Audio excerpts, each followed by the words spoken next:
Grant a Smile is a project on the advocacy wing, the advocacy program, where we want to incorporate as many young people, the sense of giving a smile to those affected or diagnosed by cancer.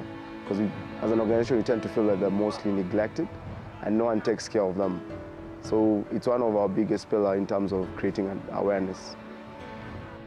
Getting someone who has so much influence gives the fight against cancer a lot of mileage, where you get it's a way of getting as many people involved. Those who have not even affected or diagnosed, they can feel like they would like to be part of the program, and that's how we can fight the disease even better. So Victor coming in is a big plus, and we'd like to urge more and more young people and more corporate. Thankful for St. Christopher's for giving us the venue. The fight all of us needs to be enjoined to the fight so that we can stop the disease. If you look at how the entire meeting is structured and where it's been held, it shows you the importance of pulling together.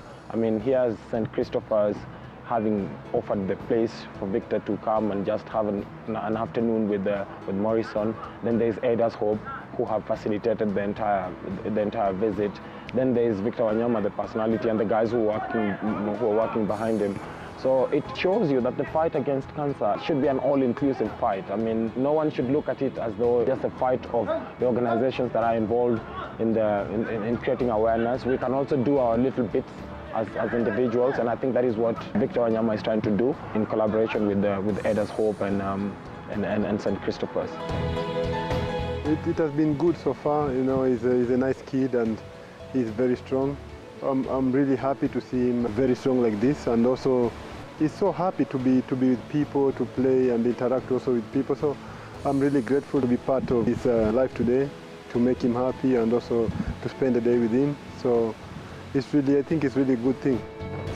I think the most important thing is first, Victor is just trying to show us that if you have a position in society, it's important for you to use it to impact on the society you live in. And him having tweeted about Bradley and having just offered encouragement to Morrision, who is scheduled to go for his last chemotherapy session, it's big. One, it gives him motivation, it makes him feel loved, it makes him feel like I'm not the only one in this fight.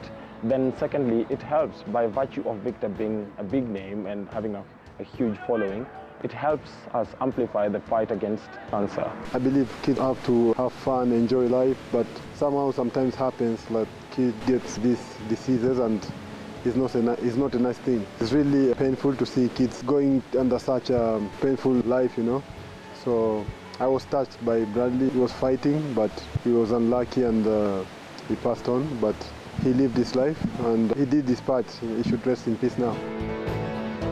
I'm a firm believer that we can actually kick cancer out of Kenya.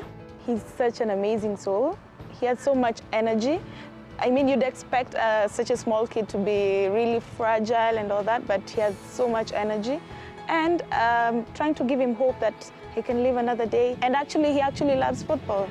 Morrision has been also a soldier, he has fight for a long time, so going to his last chemo, I just want to wish him all the best. I know he will come out stronger, get into normal life again. I think he's been an inspirational to all the kids because he's fought his fight well. God has been there for him as well, so we'll see him in a couple of weeks out there very happy and very healthy.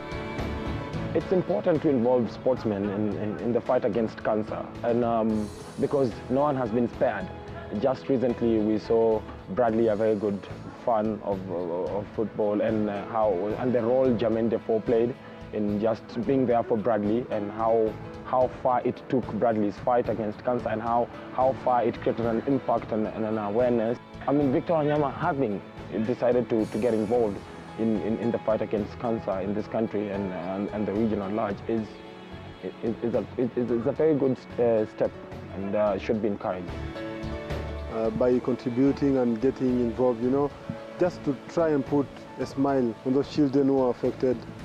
It's just a small thing, but it makes a big difference. Like today, you know, we just spent the day with him, but you can see him, how he is, very happy. And it's great for people to come together and try and help with this campaign, you know. I would like to urge my fellow Kenyans, wherever they are, also maybe the people from outside, out in Europe, to come together and try and fight this disease. And together, I believe we can make the world a better place. More and more young people need to be involved in the fight. It's a snowball effect where you get, once the fight is enjoying as many people as you can. Because the fight has been fought wrongly for such a long time, where you find the youth have been neglected and sidelined in the fight against cancer. Yet they are the ones who are affected or either diagnosed. We are seeing more and more cases coming down. Cancer is not a disease for the old anymore or the rich. We are all stakeholders in this, and it's just a movement. That's why it's called Cancer Soldiers, trying to get as many people involved as we can.